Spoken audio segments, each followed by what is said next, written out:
Brigitte Lahaie pour votre nouveau livre 50 nuances de bonheur que vous commencez, Brigitte, en parlant de cette chanson. Fuir le bonheur de peur qui ne se sauve que le ciel azuré. Vire au mauve, penser ou passer à autre chose vaudrait mieux. Fuir le bonheur de peur qu'il ne se sauve, les mots de Serge Gainsbourg chantés par Jane Birkin. Pour vous, c'est une erreur ça, Brigitte Lahaie, de fuir le bonheur de peur qu'il ne se sauve? C'est un peu masochiste, non? Oui, c'est bizarre, c'est vrai. C'est bizarre, hein. Mais en même temps, enfin, il faut la prendre au second degré. Ça veut dire que le bonheur est quelque chose de rare et c'est pour ça qu'il faut veiller justement à bien l'observer. Et le cultiver, c'est ce que vous essayez de faire dans ce livre, 50 nuances de bonheur. Mais alors, je le disais tout à l'heure, ça m'a étonné ce titre, parce que j'ai vu que vous aviez détesté 50 nuances de grec, vous aviez trouvé nul. Pourquoi avoir choisi ce titre? J'ai pas trouvé nul, mais j'ai trouvé que c'était du Barbara Cartland un peu rouge vif, quoi, et que je trouvais pas ça passionnant. Mais en même temps, j'ai du respect pour le livre, parce que ça a beaucoup plu à de nombreuses femmes, et ça a même éveillé la libido de pas mal de femmes. Ouais. Donc respect. Hein. Et puis ça a été un immense succès. Et de toute façon, oui, le succès, il faut toujours se dire que ça parle de quelque chose et le respecter. Et alors dans ce livre, vous livrez donc, Brigitte, vos conseils pour cultiver le bonheur jour après jour, des conseils que vous tenez de votre expérience de la vie, évidemment, mais aussi, je le disais tout à l'heure, de l'expérience des autres que vous avez écouté, que vous écoutez, les auditeurs, pendant 25 ans à la radio. Hein. Vous avez surtout entendu le témoignage quand même de gens malheureux. Est-ce que ça aide à écrire un livre sur le bonheur, ça?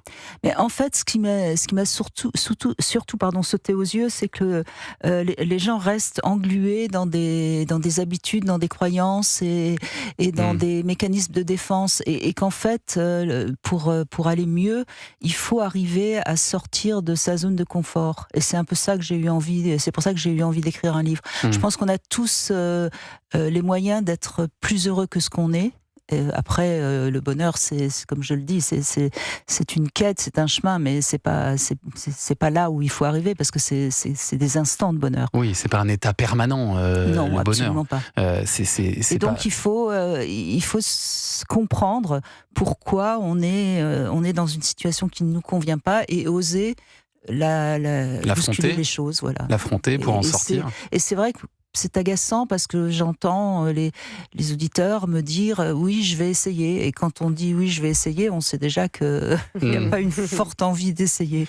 Et ce que vous dites aussi, c'est qu'on peut vivre des moments de bonheur même quand on est dans une situation de vie difficile, finalement. Mais c'est les épreuves qui nous font grandir. C'est pas quand ça va bien, on va rien bouger, mais par contre, quand il nous arrive un drame, un accident, une grosse épreuve, tout d'un coup, on se remet en question, et parfois, on va changer de direction, et c'est là où on va se rendre compte, quelques temps plus tard, pas sur le moment évidemment, que c'était un mal pour un bien.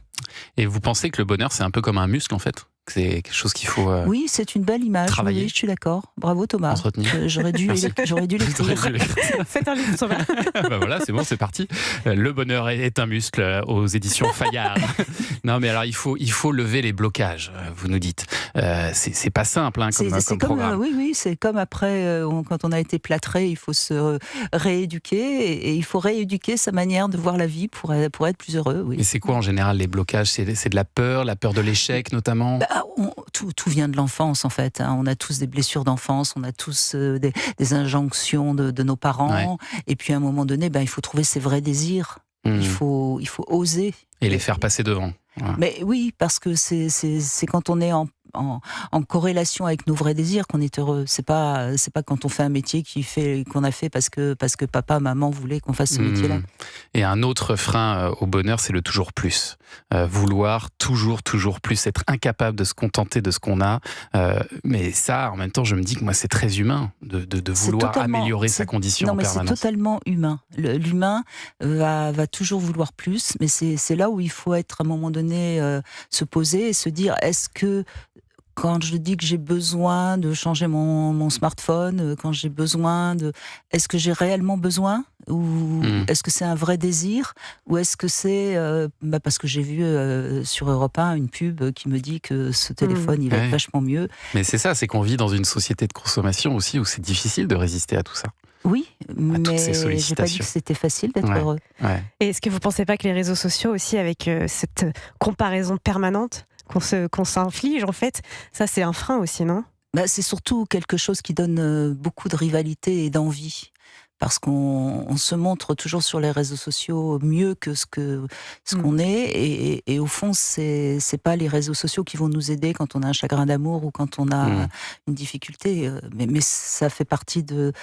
Il faut savoir y être et puis en même temps de temps en temps se recentrer sur soi.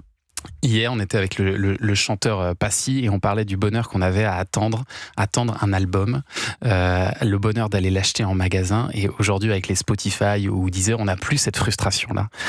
Or, vous vous dites que c'est vraiment l'une des clés, la frustration, de laisser un peu de temps entre le désir et la réalisation de ce désir.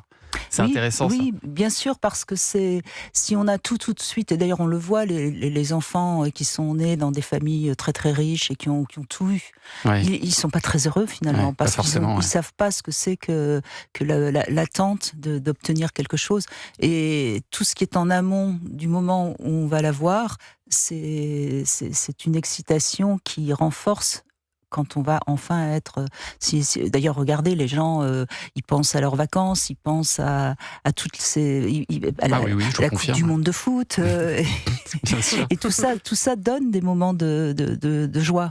Mais d'ailleurs, on peut faire le parallèle aussi avec les applis de rencontre, où tout peut aller très vite, où la séduction peut être très rapide, alors que c'est souvent ce qu'il y a de plus beau, la séduction. Mais bien sûr, la séduction, c'est ce qui fait monter l'envie de découvrir l'autre réellement. Une fois qu'on l'a, on croit qu'on bon. Ça ne veut pas dire qu'on l'a découvert, mais... Et puis alors le bonheur, Brigitte Lahaie, il passe aussi par le bien-être du corps, c'est ce que vous nous dites dans ce livre. On dit qu'il y a 4 hormones du bonheur, l'endorphine, la dopamine, l'ocytocine et la sérotonine. Alors concrètement, comment on les développe dans notre corps ? D'abord, il faut comprendre que tout passe par le corps.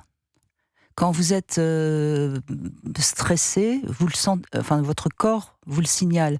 Quand vous êtes en joie, votre corps le signale. Quand vous avez peur, votre corps le signale.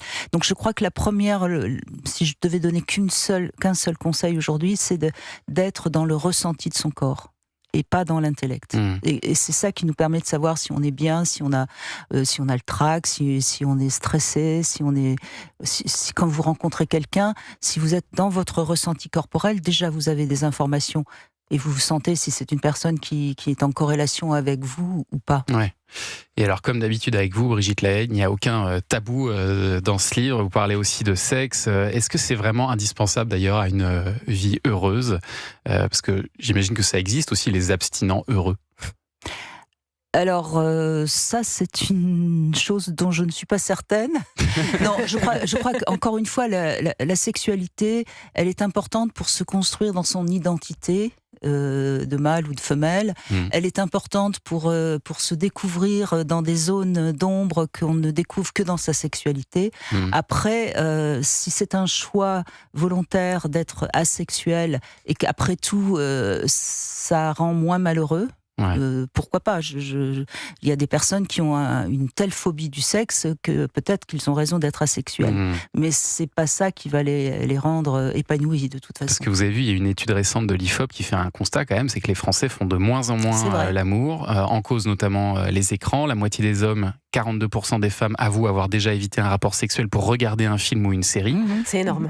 C'est énorme. Et c'est un peu inquiétant quand même pour l'avenir. C'est totalement inquiétant. La génération Z est dans une sorte de refus de l'autre. Je crois que ça fait assez écho à la société d'aujourd'hui. C'est-à-dire que plutôt que de se responsabiliser et de se dire ok, j'ai été victime et qu'est-ce que j'en fais pour en sortir et pour être libre, on va dire c'est la faute de l'autre. Et c'est une société actuellement où on est de plus en plus binaire. On le voit en politique, on le voit dans les rapports hommes-femmes. Il y a de plus en plus de masculinisme et de néo-féminisme outrancier. Bon, c'est une société où en fait on ne veut plus se responsabiliser. Bon, si on veut être heureux, il faut être responsable de sa vie. Brigitte Lahaie qui nous donne ses conseils de bonheur, 50 nuances de bonheur, ça vient de paraître et c'est disponible aux éditions Fayard. Merci beaucoup d'être venue nous en parler ce matin, Brigitte, sur Europe 1. Merci.